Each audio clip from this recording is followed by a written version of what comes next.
Hola chicas, hola chicos, buenos días. Después de haber sido interrumpido muchísimas veces para poder hacer este video. Bueno, a las 9 se activa en el Blackboard la actividad. Recuerden que la actividad es con base en los textos que estaban en el sílabus correspondientes a la semana 11. Lo mismo que la actividad que hicieron el lunes. Igual se va a activar a las 9 y todo.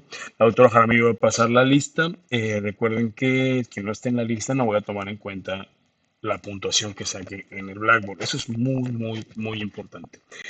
Entonces, con respecto a la semana 11, tenemos que seguir con respecto a lo de la Segunda Guerra Mundial, de acuerdo con todos los textos, hasta que se finalice la diplomacia de posguerra y cómo se dieron esas dinámicas geopolíticas y conferencias críticas. Voy a tratar de ser lo más didáctico en este video posible, pero tampoco soy youtuber, entonces pues, tengan un poquito de paciencia, ¿vale? Muy bien, vamos a recordar un poco lo que hemos visto hasta ahora.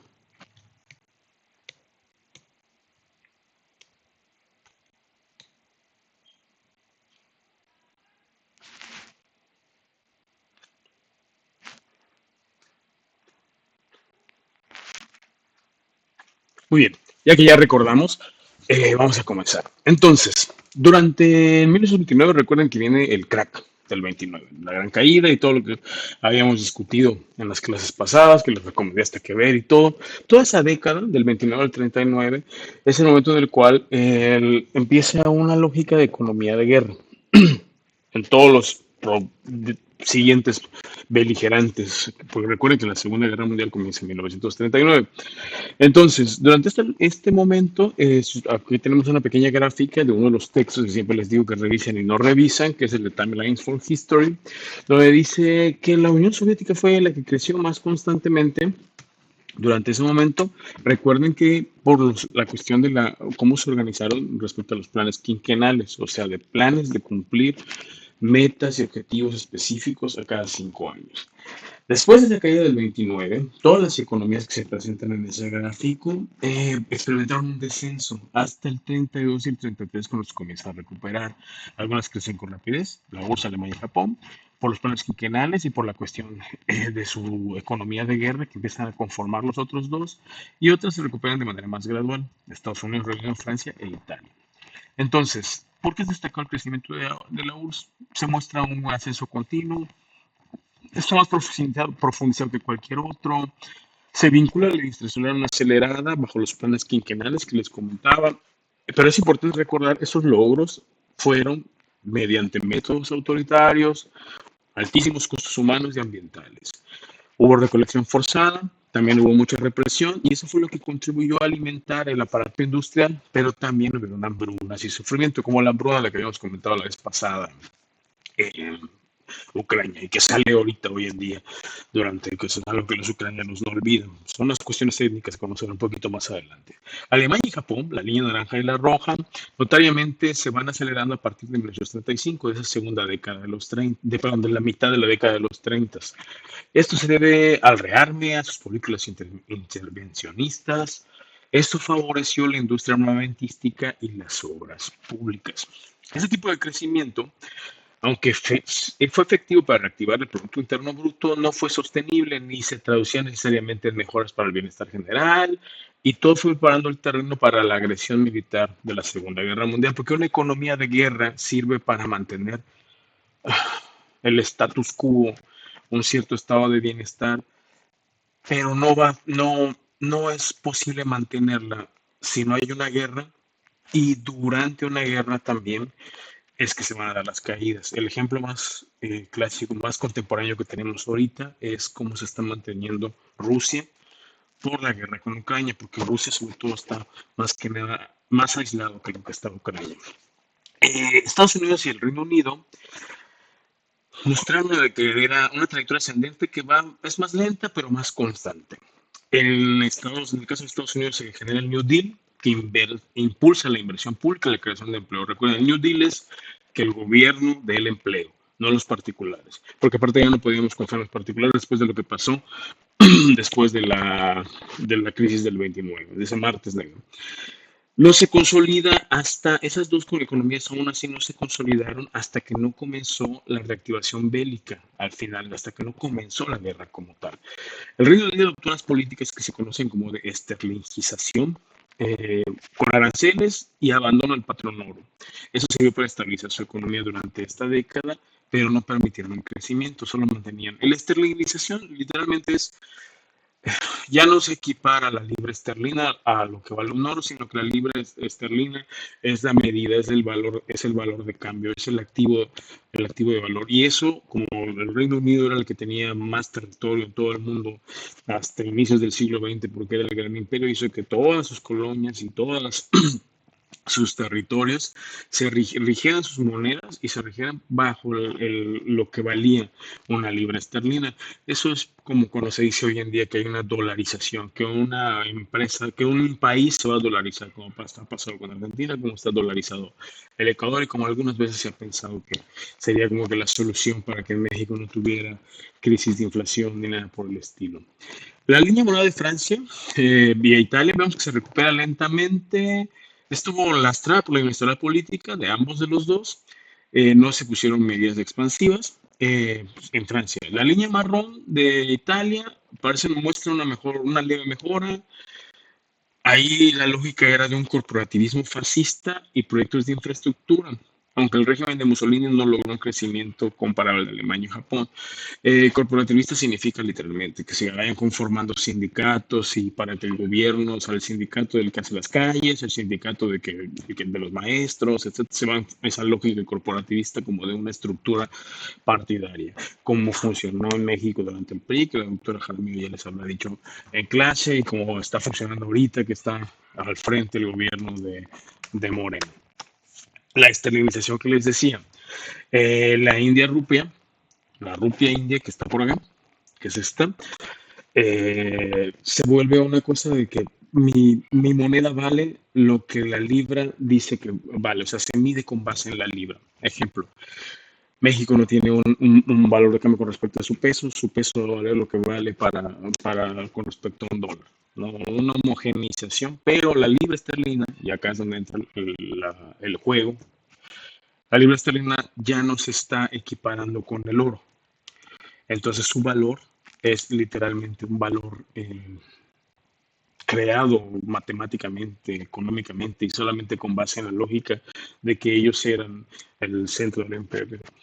Vamos a ver, acá hay una cronología de la guerra que vamos a ver cuáles son las estrategias e innovaciones, el impacto humano, vamos a profundizar un poco en las conferencias diplomáticas y vamos a tratar el análisis para ver cómo hacer la prueba de cómo se analiza desde la lógica de las relaciones internacionales, de las teorías de las relaciones internacionales, es como ustedes tienen que entenderlo. Muy rápido, ya les habré compartido la presentación para este momento. Ustedes tienen que ver que estos eventos clave del 39, ¿por qué? Porque solamente se toma, cuando se habla de esto, por decir así, que esta es como la timeline más sencilla, ¿no? La guerra empieza el 1 de septiembre de 1939, cuando el régimen nazi, cuando Hitler, siempre dicen, en lugar del régimen nazi dicen Hitler invade Polonia. Bueno, fue bastante más complicado ya la salida de esa década de los 30, porque en el 39 Franco gana la guerra en España y comienza la dictadura española, que aunque no entran en la guerra, pero ellos ahí se pusieron en práctica muchas eh, cosas bastante sañazas durante ese momento. Y luego fue el régimen que gobernó hasta los 70 en España. Hitler es cuando empieza a hablar empieza a utilizar un racismo y lo empieza a institucionalizar y además con base en una cuestión teórica, científica, pero sobre todo transmitido a través del mercado, de la mercadotecnia y todas estas técnicas de manipulación de masas, empiezan a planificar cómo invadir Polonia. Polonia, porque es una región bastante, como verán más adelante, importante geográficamente por todo lo que implica, pero también la parte de Ucrania, son la Lebensborn, que le decían a la región vital de los alemanes. Es una parte importante que tienes que controlar para poder tener acceso al Mar del Norte o al Mar Báltico y al mismo tiempo bajar más rápido hacia lo que es el Mediterráneo y también te abre las puertas hacia la parte asiática. El 17 de junio, por ejemplo, en 1939 es cuando se ejecuta la última ejecución pública con guillotina en Francia. Imagínate, el siglo XX se mataba gente con guillotina. Y en esta zona, el 28 de mayo, es cuando estalla un conflicto fronterizo entre la Unión Soviética y Japón en Mongolia. ¿Por qué? Porque los japoneses también tuvieron una cuestión de expansión enorme del Pacífico y la región de Manchuria era muy importante para ellos por todo lo que implicaba en cuestiones de su economía de guerra, por todas las riquezas como el carbón, el tusteno y un montón de otros como se pelean ahorita por los estratégicos en el Congo y en China para todo el desarrollo tecnológico. La región de Manchuria en ese momento también era bastante importante porque para el desarrollo tecnológico de guerra tenía bastante de esos recursos naturales. De agosto a septiembre, los soviéticos fueron los que derrotan en la frontera de Mongolia a los japoneses. Se firma ese pacto secreto llamado Molotov-Ribbentrop, que es lo que ahí alía a los nazis en el inicio con los soviéticos. De hecho, cuando la guerra avanza y ya los soviéticos son traicionados por los alemanes, y se viene este momento en el cual había que firmar ciertos acuerdos. La opinión pública estaba bastante enojada de que en Occidente, sobre todo Estados Unidos y sobre todo el Reino Unido, más que nada porque durante ese pacto Molotov-Ribbentrop que se dividieron Polonia, se ejecutaron muchísimas poblaciones así, no en campos, sino los mataron así a la antigua, a formarlos y asesinarlos en sus mismas casas. Entonces ahí también los rusos intervinieron en eso porque también ellos querían esa zona, la zona este de lo que hoy es Polonia. En el Reino Unido además también tenían sus conflictos internos con el Ejército de Liberación Irlandés, conocido como IRA, a través de actos de terrorismo, y eso siguió hasta los 70s, 80s del siglo XX. Y es cuando ya los alemanes invaden Polonia el 1 de septiembre y ahí es cuando se oficialmente inicia la guerra, porque le declaran la guerra a Francia y al Reino Unido a Alemania por esa invasión que hizo en Polonia. No le declararon la guerra a los de la URSS que estaban más cerca y que corrían más peligro porque ellos ya daban por sentado que ellos ya habían entablado una relación y ya había un pacto, ese pacto que luego sale, que es el Molotov-Ribbentrop. El 3 de septiembre se declara la guerra, concluye la guerra de fronteras en Mongolia, los soviéticos contienen a los japoneses en esa región. Hay conflictos que todavía perciben ahí, sobre todo por unas islas que están en esa zona de lo que es la Rusia contemporánea y lo que es el Japón de hoy en día. Cuestiones étnicas, cuestiones también de eh, materiales estratégicos, etcétera. Y el 17 de septiembre la Unión Soviética invade su pedazo de Polonia que ya había acordado con los alemanes. De octubre a noviembre los polacos resistieron, pero no duraron ni un mes los pobrecillos.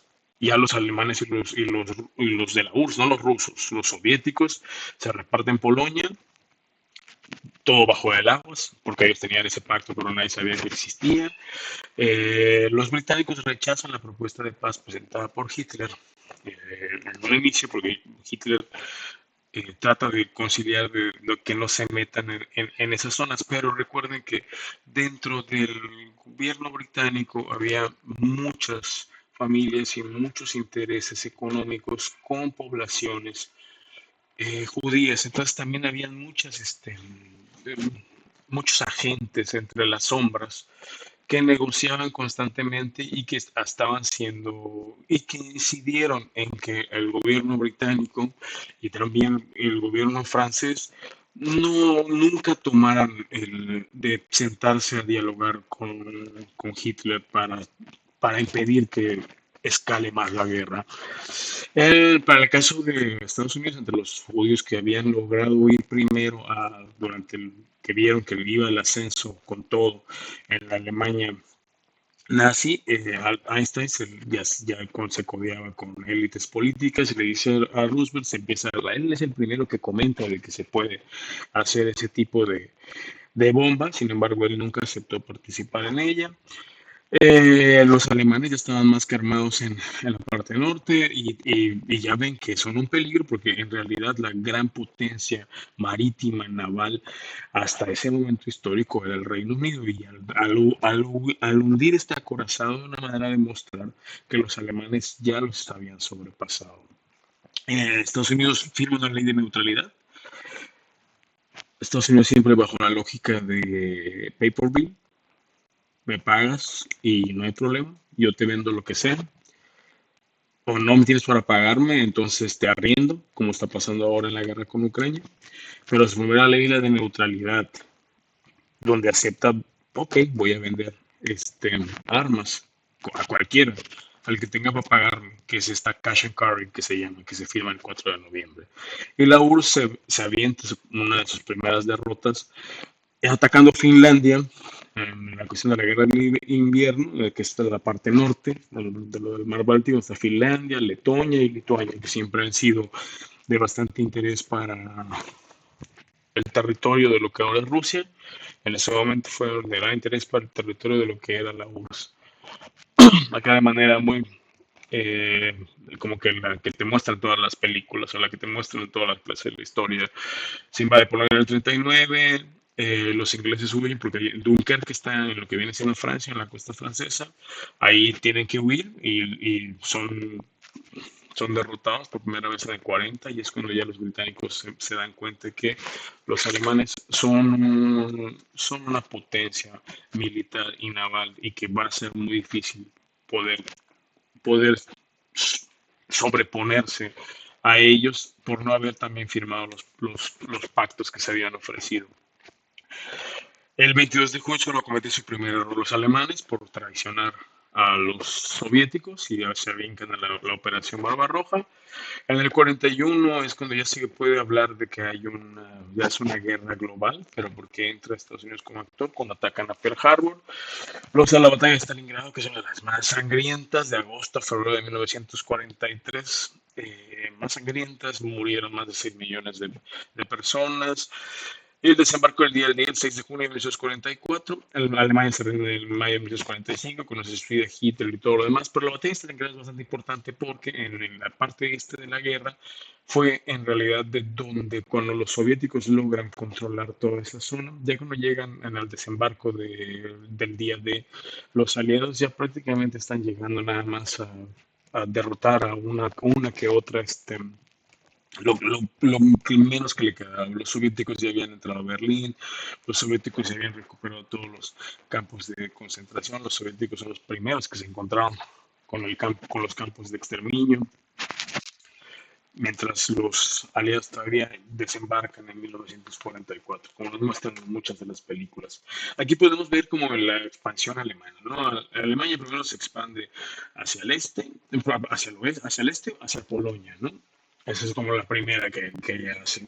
Hasta acá era donde supuestamente debían de llegar por el pacto que habían hecho con los soviéticos. Luego se lanza por Francia y es cuando se lanza por Francia es cuando los ingleses ya, porque no quisieron firmar en los acuerdos con él. Este es la derrota de Dunkerque, que es aquí, cuando los ingleses tienen que ir, y ella agarró Bélgica, y agarró, invade Francia, llega hasta París, y a partir de ahí es cuando empiezan los bombardeos al Reino Unido, que es la primera vez en la historia de las guerras que se da esto. Cosas importantes que tenemos que tener siempre en cuenta cuando se habla de la Segunda Guerra Mundial.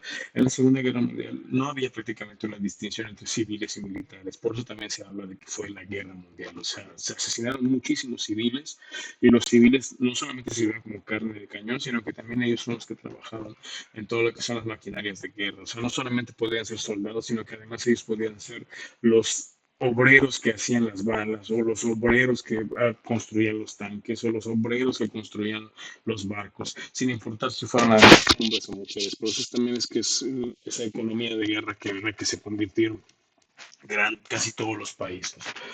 Eh, Esto es como de la historia que lo hayan leído, es como la explicación de acá. Si ustedes ven la flecha hacia el Cáucaso, sí es de acá, porque Italia lo que controla es Albania. Siempre la lógica fue de que los italianos, al ser ellos por los que también invaden Austria, cuando se meten en Yugoslavia es cuando se meten en 20.000 problemas, pero acá los italianos controlan Albania que está enfrente, porque, y los alemanes lo van a controlar todo el norte africano, a excepción de Egipto y Turquía.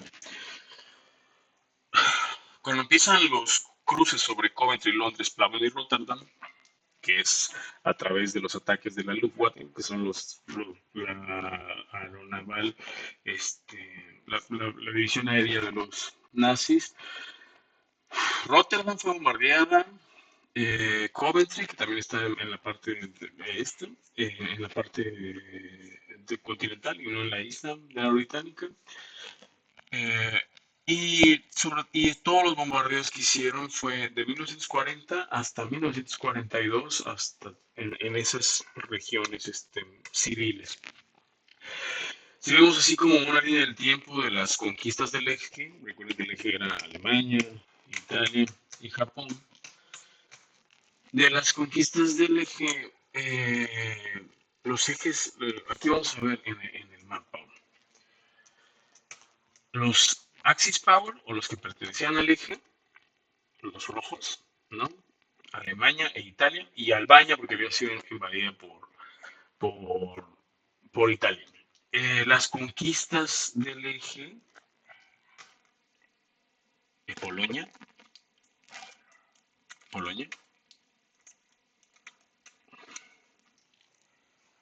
del 39, las conquistas del eje de 1940, Noruega, Bélgica, Francia, las conquistas del eje de 1941, todo lo que es Yugoslavia, Polonia, Ucrania, Lituania, Letonia, Estonia. Finlandia fue la única que hasta cierto punto se mantuvo, porque Finlandia, que pueden ver eran países satélites, o sea, sí estaban de acuerdo ellos sí firmaron algunos pactos con los alemanes, el sur de Francia, Eslovaquia, Hungría, Rumania, Bulgaria entran de eso.